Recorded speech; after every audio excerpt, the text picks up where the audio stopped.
Supreme court ने loan moratorium मामले में अपना फैसला सुना दिया है। न्यायालय ने सरकार की लोन मोरेटोरियम पॉलिसी पर दखल देने से साफ इनकार कर दिया है। ये रिपोर्ट देखिए।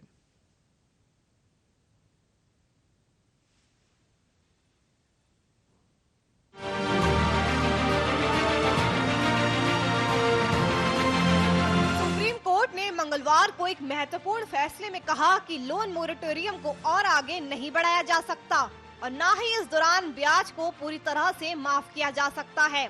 सुप्रीम कोर्ट ने इस फैसले से बैंकों को राहत मिली है। दूसरी तरफ पूरी तरह से ब्याज माफी की मांग कर रहे रियल एस्टेट जैसे कई सेक्टर्स की कंपनियों को झटका भी लगा है।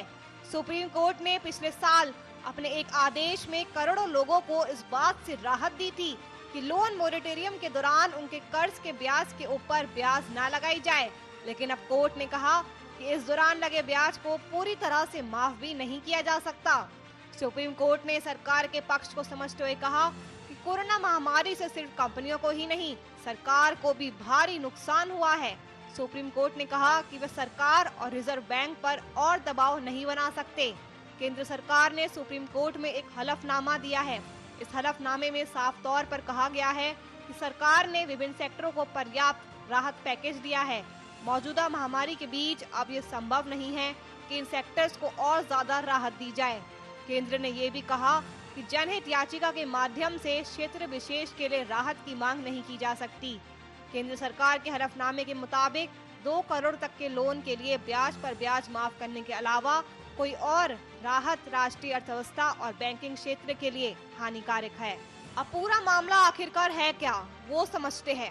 ये वही मामला है जिसमें सरकार ने बैंक कर्जदारों को ईएमआई भुगतान पर बड़ी राहत दी थी। दरअसल पिछले साल भारतीय रिजर्व बैंक ने कर्ज देने वाली कंपनियों को मोरेटोरियम देने की बात कही थी, जिसे 31 अगस्त तक भी बढ़ाया गया। साल 2020 में मार्च से अगस्त के दौरान मोरेटोरियम योजना का लाभ बड़ी संख्या में लोगों ने लिया, लेकिन उनकी शिकायत थी कि अब बैंक बकाया राशि पर ब्याज के ऊपर ब्याज लगा रहे हैं। यही से मामला सुप्रीम कोर्ट पहुंचा। कोर्ट ने केंद्र सरकार से इस मामले पर सवाल पूछा था कि स्थगित ईएमआई पर अतिरिक्त ब्याज क्यों लिया जा रहा है, तो सरकार ने अपने जवाब में कहा कि 2 करोड़ रुपए तक के कर्ज के लिए बकाया किस्तों के लिए ब्याज पर ब्याज नहीं लगाया जाएगा। सरकार के इस प्रस्ताव में 2 करोड़ रुपए तक के MSME loan, education loan, home loan, credit card बकाया, कार 2 व्हीलर लोन और पर्सनल लोन शामिल है। इस ब्याज माफी का पूरा खर्च सरकार ने उठाया और करीब 7,000 करोड़ रुपए खर्च किए।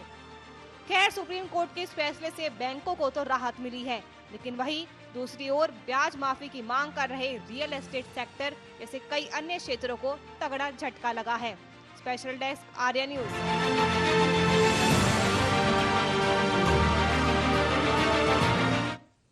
इस वक्त की खबरों में फिलहाल इतना ही। देश दुनिया की तमाम खबरों के लिए देखते रहिए आर्या न्यूज।